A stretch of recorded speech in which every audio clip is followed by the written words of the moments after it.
Hello Tamil டெக்ஸோன் வணக்கம். இன்றைக்கி நம்ம பார்க்க போகிறது வந்து பைத்தானை பற்றி ஒரு இன்ட்ரொடக்ஷன். ஃபஸ்ட்டில் வந்து நம்ம பார்க்குற வந்து ஹிஸ்ட்ரி ஆஃப் பைத்தானை பார்ப்போம். அதாவது பைத்தான் வந்து ஒரு சிங்கிள் பர்சனாக தான் க்ரியேட் பண்ணது. அவரோட பேர் வந்து ஜீடோ வேன் ரோசன். அதுக்கப்புறம் அது வந்து 1980s வந்து த ஃபஸ்ட்டு ரிலீஸ் வந்து February 91 வந்து ரிலீஸ் பண்ணாங்க. அதுக்கப்புறம் பார்த்தீங்கன்னா நிறைய ரிலீஸ் பண்ணிகிட்டே இருந்தாங்க. எதுக்கு அந்த நேம் வந்து பைத்தான் வச்சுருக்குன்னா, பைத்தான்னா பாம்பு கிடையாது, பாம்பு தான் ஆக்சுவலாக. அந்த பாம்பை பார்த்து அந்த பேரை அவர் வைக்கல. அவர் என்ன பண்ணார்னா, ஒரு மாண்டி பைத்தான் ஃப்ளையிங் சர்க்கஸுங்கிறது ஒரு சீரியஸ், அதை வந்து அவர் கண்டினியூஸாக பார்த்துட்டு இருந்தார். அதனால் அந்த நேமை வந்து அடாப்ட் பண்ணிக்கிட்டார். ஸோ அதனால தான் அந்த நேம் வந்து தவிர வேறு ஒன்றும் கிடையாது. அதுக்கப்புறம் பைத்தான் வந்து 1.0 வந்து ஸ்டாண்டர்ட் ரிலீஸ் வந்து 1994 ஜனவரியில் ரிலீஸ் பண்ணாங்க. இப்போ வந்து பைத்தானில் நிறைய 2.7 அதுக்கப்புறம் 3 வந்து இப்போ நிறைய வெர்ஷன் இறங்கியிருக்கு. சரியா? ஸோ இதுதான் வந்து அதோட ஹிஸ்ட்ரி. அதுக்கப்புறம் பார்த்தீங்கன்னா, இதுக்கு மினிமம் வந்து உங்களுக்கு வந்து இதை படிக்கணும்னா கண்டிப்பாக சி ப்ரோக்ராமிங் பற்றி கொஞ்சம் தெரிஞ்சிருக்கணும். அதோட ஸ்ட்ரக்சர் பற்றி கொஞ்சம் தெரிஞ்சிருந்தீங்கன்னா கொஞ்சம் ஈஸியாக இருக்கும். மற்றபடி இது ரொம்ப ஈஸியான லாங்குவேஜ். இதை பற்றி நீங்கள் படிக்கும்போது தெரிஞ்சுக்கணும் இது எவ்வளோக்கு எவ்வளோ ஈஸியான லாங்குவேஜுங்கிறத நீங்கள் வந்து கண்டினியூஸாக இந்த வீடியோஸை பாருங்கள். உங்களுக்கு வந்து இது வந்து ரொம்ப டெட் ஈஸியாகிட்டு இருக்கும். சரியா? இப்போ இதை ஏன் எல்லோரும் இன்றைக்கி வந்து பைத்தான்னு தேடிட்டு இருக்காங்கன்னா, இன்றைக்கி இருக்கின்ற வேர்ல்டு ஃபேமஸ் வெப்சைட்டான இன்ஸ்டாகிராம், உங்களுக்கு அதை சொல்லிடுறேன் எங்கன்னு இருக்குன்னு. இன்ஸ்டாகிராம் பாப்புலாரிட்டி இன்றைக்கி இருக்க இன்ஸ்டாகிராம், யூடியூப், ஸ்பாட்டிஃபை, இல்லை எல்லாமே பைத்தான் ஸ்கிரிப்டை வந்து யூஸ் பண்ணி தான், பைத்தான் ப்ரோக்ராமை யூஸ் பண்ணி தான் டெவலப் பண்ணியிருக்காங்க. அதே மாதிரி கூகுளில் நிறைய மோஸ்ட் ஆஃப் த வெப்சைட் வந்து பைத்தான் தான் டெவலப் பண்ணிகிட்ருக்காங்க. அதனால் தான் எல்லோரும் இன்றைக்கி பைத்தானை பார்த்து போயிட்டுருக்காங்க. இனி ஃப்யூச்சரில் கூட இந்த பைத்தான் வந்து தான் நிறைய வந்து யூஸ் பண்ண போகிறாங்க. அடுத்த பார்த்திங்கன்னா, இதில் வந்து ஷெல் ஸ்கிரிப்டிங் பண்ணலாம், செல் ஸ்கிரிப்டிங் பண்ணலாம். அதுக்கப்புறம் பார்த்திங்கன்னா டெஸ்டிங் கோடுனா வந்து ரொம்ப ரொம்ப யூஸ்ஃபுல்லாக இருக்கும். அதே மாதிரி அதாவது டெஸ்ட் பண்ணுறவங்களுக்கு அந்த சாஃப்ட்வேர் டெஸ்டிங் இந்த மாதிரி நிறைய இது உண்டு. அதில் வந்து கோடிங் பண்ணுறதுக்கு ரொம்ப யூஸ்ஃபுல்லாக இருக்கும். அதே மாதிரி பார்த்திங்கன்னா கேம் டெவலப்மெண்ட்டு வந்து பண்ணலாம். வெப் டெவலப்மெண்ட் வந்து சூப்பர் லாங்குவேஜ் இது. அதே மாதிரி விண்டோஸ் டெவலப்மெண்ட்டுக்கும் கூட பண்ணிக்கலாம். குறிப்பாக ப்ரோக்ராம் வந்து இப்போ வெறுப்பாக இருப்பாங்க. ஏன்னா சி லாங்குவேஜை பார்த்திங்கன்னா பூரா கர்லிங்கை போட்டு ஒரு 50 லைன் எழுதாச்சுன்னா 100 லைன் வந்து உங்களுக்கு வந்து எரர் வந்து நிற்கும். பூரா அதை ரெக்டிஃபை பண்ணி அதை இது பண்ணி ஒவ்வொன்றுக்கும் ஒரு செமிகோலன், ஒரு கோலன் தேவை, ஒரு ஸ்ட்ரக்சர் தேவைப்படும். ஒரு லாங்குவேஜ் சி லாங்குவேஜை பார்த்திங்கன்னா ஸ்ட்ரக்சராக இல்லைன்னா அது வந்து எரர் வந்துகிட்டே தான் இருக்கும். ஆனால் உங்களுக்கு வந்து ப்ரோக்ராமில் வந்து இந்த பைத்தானில் பார்த்திங்கன்னா இதில் வந்து அந்த மாதிரி ஒரு இதே கிடையாது உங்களுக்கு. இதை வந்து டைரெக்டாக வந்து இதில் என்னென்னா உங்களுக்கு வந்து இன்டர்ப்ரெட்டிங் பண்ணிடலாம். ஆப்ஜெக்ட் ஓரியன்டும் இருக்கும் இதில். அதாவது இன்டர்ப்ரெட்டர் மோடும் இருக்குது. அதே டைமில் நீங்கள் வந்து என்னது it support object oriented programming இருக்குது இதில். அதாவது ஒரு சின்ன ஐடியா வந்திருக்குன்னு வைங்களா உங்களுக்கு, அதை வந்து நீங்கள் ட்ரை பண்ணி பார்க்கலான்னா இந்த இன்டர்ப்ரெட்டரில் நீங்கள் வந்து இம்மீடியட்டாக ரன் பண்ணி பார்த்துக்கலாம். அதுதான் முக்கியமான விஷயம். இதில் முக்கியமான அட்வான்டேஜும் கூட. ஏன்னா இந்த இன்டர்பிரிட்டேஷன் பண்ணி பார்க்குறதுல வந்து நம்ம ரொம்ப கம்பைல் பண்ணி, அதாவது ஒரு ப்ரோக்ராமை வந்து நீங்கள் இன்டர்பிரிட் பண்ணி பார்த்துட்டு தென் அடுத்த கம்பைல் பண்ணி பார்க்கலாம். ஒரு ஸ்கிரிப்ட் எழுதி அதை வந்து ஒரு பிஒய் டாட் ஒரு ப்ரோக்ராம் நேம் .py கொடுத்து அதை நீங்கள் வந்து ரன் பண்ணி பார்த்துக்கலாம். அதே டைமில் நீங்கள் வந்து டைரெக்டாகவும் இன்டர்பிரிட் பண்ணி பார்த்துக்கலாம். இப்போ சி லாங்குவேஜ் பார்த்துக்கிட்டிங்கன்னா கொஞ்சம் லைன் ஒரு 50 லைன் எழுதினீங்கன்னா உங்களுக்கு கண்டிப்பாக அதில் 100 எரர் வந்து நிற்கும். அது வந்து வெறுத்துரும் நமக்கு. ஆனால் இதில் வந்து இது வந்து ஒரு பவர்ஃபுல். இதோட அட்வான்டேஜே இதோட சிம்பிளிசிட்டி தான். இன்னும் சிம்பிளிசிட்டி ஆக்கிட்டே இருப்பாங்க. ரொம்ப சிம்பிளிசிட்டியாக இது வந்து பண்ணியிருக்காங்க. அது கூட நீங்கள் வந்து இன்டர்பிரட் பண்ணியாச்சுன்னா நீங்கள் உங்களுடைய ஒரு மாடல் நீங்கள் க்ரியேட் பண்ணுறீங்கன்னா அதை வந்து நீங்கள் ஒரு ஃபங்க்ஷனாக க்ரியேட் பண்ணி வச்சுட்டிங்கன்னா எங்கெங்கே தேவையோ அந்த இடத்துல நீங்கள் கால் பண்ணியும் பண்ணிடலாம். மொத்தமாக கம்பைல் பண்ணி ரன் பண்ணி பார்த்துக்கலாம். புரிஞ்சுதா? ஒரு கான்செப்ட் புரிஞ்சுன்னா இப்போ இந்த சி மாதிரி தனியாக ஒரு எடிட்டர் டைப் பண்ணி அதை ரன் பண்ணியும் பார்த்துக்கலாம். அதுதான் இதில் உள்ள பவர்ஃபுல்லான ஒரு விஷயம்.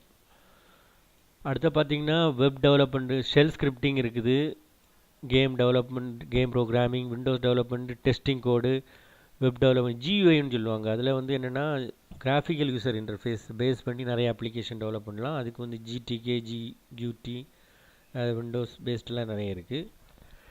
அதே மாதிரி ஆப்ஜெக்ட் ஓரியன்டட் ப்ரோக்ராமிங்ஸ் இருக்குது, பண்ணலாம். இது வந்து இது சப்போர்ட் பண்ணும். அடுத்து பார்த்தீங்கன்னா இது ஒரு scripting language, portable, object oriented, powerful, easy to learn use and mixes good feature. அதாவது இது என்னென்னா ஜாவா பேர்ல் ஸ்கேமில் இருக்க ஸ்கீம், அதில் வந்து நீங்கள் வந்து அதோட ஃபீச்சர்ஸும் இதில் வந்து நம்ம அடாப்ட் பண்ணிடலாம். அதை பற்றி நம்ம பார்ப்போம். அதுக்கு முன்னாடி வந்து லைப்ரரிஸ் பார்த்துடலாம். அதை பாப்புலாரிட்டி பற்றி பார்ப்போம். இது நம்ம ஆல்ரெடி பார்த்துட்டோம். அடுத்தது பார்த்திங்கன்னா யூசேஜ் பார்த்துட்டோம்.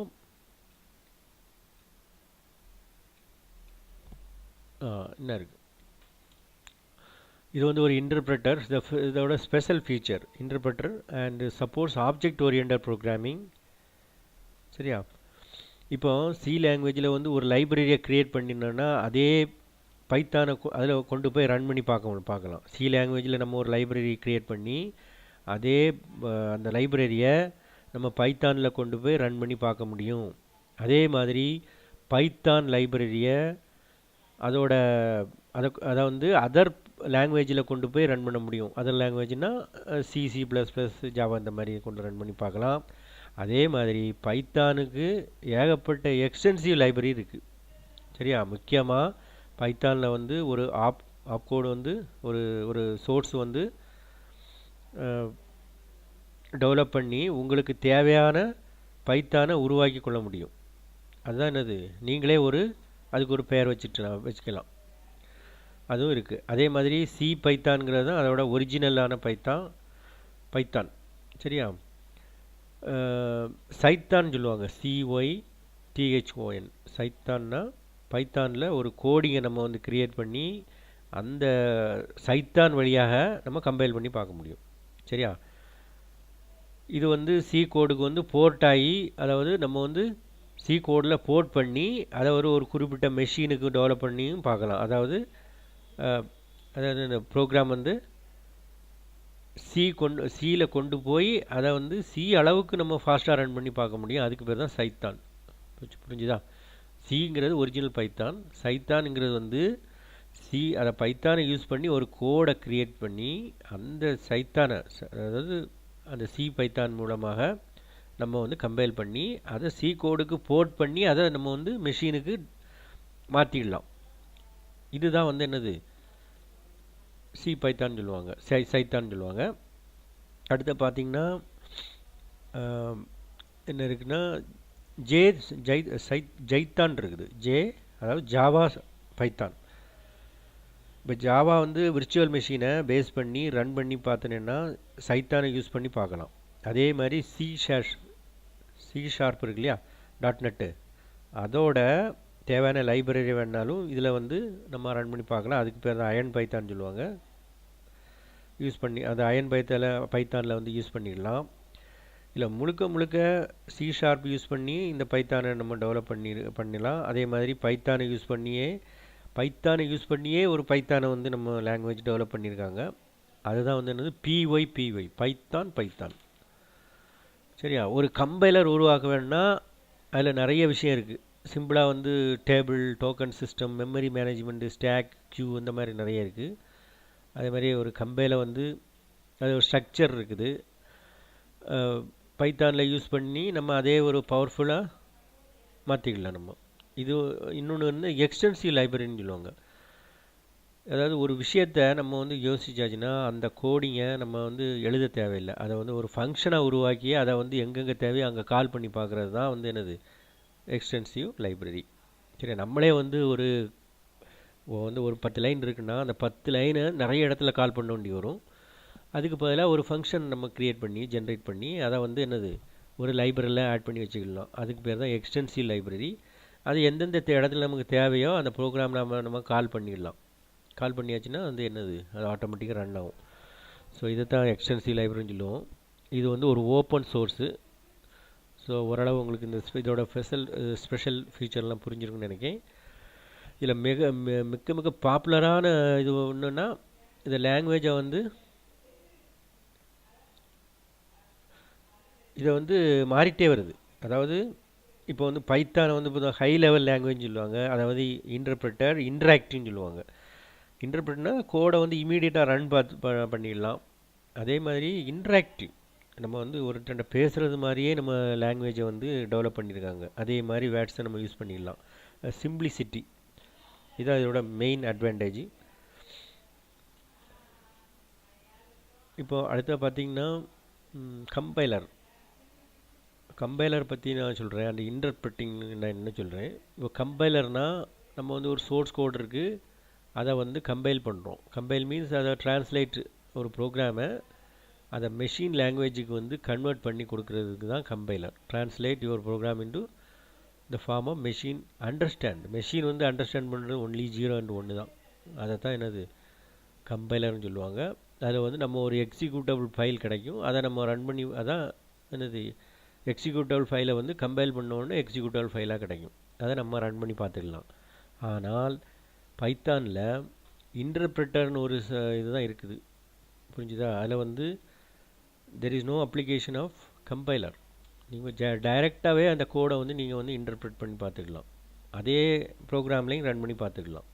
புரிஞ்சுதா? அது என்னென்னா இதோட பெரிய அட்வான்டேஜ் என்னென்னா எந்தெந்த இடத்துல எரர் வருதோ நம்ம இமீடியட்டாக ரெக்டிஃபை பண்ணிகிட்டே வரலாம். இந்த சி ப்ரோக்ராம் மாதிரி மொத்தமாக எழுதிட்டு ஒரு 50 லைன் எழுதிட்டு அதில் 100 எரர்லாம் வராது. இது வந்து நீங்கள் இமீடியட்டாக வந்து ரிசல்ட் டிஸ்பிளே ஆகிட்டே இருக்கும். இமீடியட்டாக நீங்கள் ரன் பண்ணி பார்த்துட்டு வந்துகிட்டே இருக்கலாம். அதனால் இது வந்து ஒரு பவர்ஃபுல்லான, அதனால தான் இதை வந்து ஒரு பவர்ஃபுல்லான லாங்குவேஜ் சொல்கிறாங்க. மேலும் இது வந்து ஒரு சிம்பிளிசிட்டி.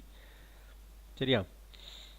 இதுதான் மேக்ஸிமம் நான் கவர் பண்ணியிருப்பேன். அதே மாதிரி இதில் வந்து நிறைய என்னது இதில் வந்து கமாண்ட் ப்ராம்ப்ட் இருக்குது, டெர்மினல் இருக்குது, பைத்தான் ஐடி, பைத்தான் இன்டர்பிரட்டர், பைச்சாம்னு ஒன்று ஒரு சாப்டர் இருக்குது. பைச்சாம்ங்கிறது ஒன்றும் இல்லை, அது வந்து நீங்கள் அதில் வந்து எல்லாமே எடிட்டர் இருக்கும், இன்டர்பிரட்டர் இருக்கும். நீங்கள் கம்பைல் பண்ணி ரன் பண்ணிடலாம். ப்ரோக்ராம்னா நீங்கள் ஸ்டோர் பண்ணி வச்சுக்கலாம். அந்த மாதிரி ஒரு டூல்ஸ் தான் இது.